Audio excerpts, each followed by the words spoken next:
महाराष्ट्र और झारखंड दोनों में कांग्रेस पार्टी ने जो हवा भरा था ब्लाडर में और जो तूफान खड़ा किए हुए थे वो ब्लाडर पंचर हो गए। देश के सबसे लोकप्रिय नेता प्रधानमंत्री आदरणीय नरेंद्र मोदी है, ये साबित हो गया, स्थापित है।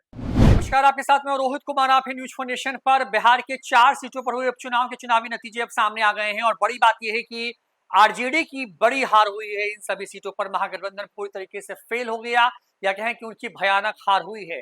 चाहे खुद आरजेडी हो या फिर सीपीआईएमएल, सबकी जो है लगभग हर सीट पर जो है वो बड़ी हार हुई है। इमामगंज में दीपा मांझी ने आरजेडी को हराया, तो बेलागंज में तो जीत का जो अंतर है वो करीब 21,000 से ज्यादा वोटों का है और वहां पर मनोरमा देवी ने चुनाव जीत लिया और 74 साल के आरजेडी के किले को वहां पर ध्वस्त कर दिया है। दूसरी तरफ जो है सीपीआईएमएल के किले में जो है जो तरारी है वहां पर सुनील पांडे के बेटे ने जीत हासिल कर ली है। तो दूसरी तरफ जो है जो है आपको रामगढ़ में वहां पर भी आरजेडी 3 नंबर पर है। इन तमाम चीजों के बाद अब आरजेडी और कांग्रेस पर बड़ा हमला बोलते हुए नजर आ रहे हैं केंद्रीय मंत्री ललन सिंह। ललन सिंह ने बयान दिया है, कहा है कि इन चुनावी नतीजों ने बता दिया है कि देश जनता किसके साथ में है। साथ ही साथ उन्होंने कांग्रेस पर बड़ा हमला बोला है। पहले सुनवाते हैं कि क्या कुछ कह रहे हैं ललन सिंह। चुनाव परिणाम अंतिम आ जाने दीजिए और कांग्रेस का जो ब्लाडर है ना, उसमें से हवा निकल जाए।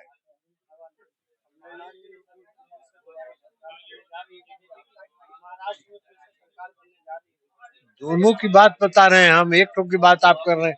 हम कह रहे हैं महाराष्ट्र और झारखंड दोनों में कांग्रेस पार्टी ने जो हवा भरा था ब्लाडर में और जो तूफान खड़ा किए हुए थे वो ब्लाडर पंचर हो गया।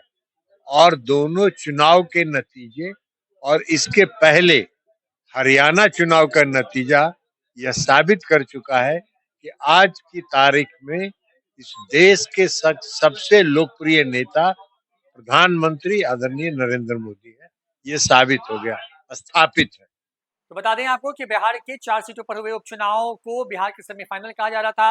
लगातार तमाम दल अपनी अपनी जीत के दावे कर रहे थे, लेकिन जब चुनावी नतीजे सामने आए तो सब जो है एक तरफ जहां एनडीए ने शानदार परफॉर्म किया, तो दूसरी तरफ महागठबंधन और खास करके आरजेडी के लिए आज का दिन अच्छा नहीं है। बिहार में कम से कम, झारखंड में भले ही तेजस्वी यादव की आरजेडी अच्छा ये जो है परफॉर्म कर रही है, वहां प्रदर्शन बेहतर है, लगातार जीत की ओर उनकी पार्टी जो है सुबह से बढ़त बनाए हुए हैं, आगे बढ़ रही है। लेकिन बिहार की इमामगंज सीट पर जो है दीपा मांझी के हाथों उनके प्रत्याशी चुनाव हार गए।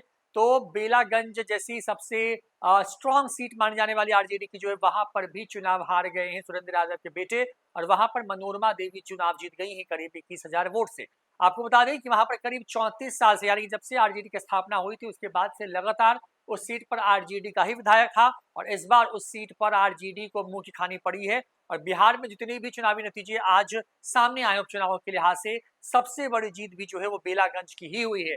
वहां के का विश्लेषण यही कह रहा है कि वहां पर यादव और मुसलमानों ने तेजस्वी यादव को वोट नहीं किया, जिसकी वजह से आरजेडी को वोट नहीं किया, जिसकी वजह से वहां पर उनकी बड़ी हार हुई है। तो दूसरी तरफ अगर देखें तो 3 नंबर पर जो है फिसल कर आ गई है आपको रामगढ़ में आरजेडी, और वहां पर बसपा और जो बीजेपी है उसके बीच कांटे का मुकाबला है और वहां पर कोई भी जीत सकता है क्योंकि मार्जिन बहुत कम है। बसपा हालांकि पिछले 2 राउंड से पीछे चल रही है और बीजेपी की मामूली बढ़त वहां पर बनी हुई है। तरारी सीट का हाल भी हमने आपको बताया कि वहां पर किस तरीके से सीपीआईएमएल के प्रत्याशी को जो है बीजेपी के प्रत्याशी ने चुनाव हराया है। वहां पर ऐलान हो चुका है, यानी कि बिहार में 4-0 पर महागठबंधन इस बार है और इसी को लेकर के ललन सिंह ने ये बातें कही है। फिलहाल इतना ही, देखते रहिए न्यूज फॉर नेशन। नमस्कार।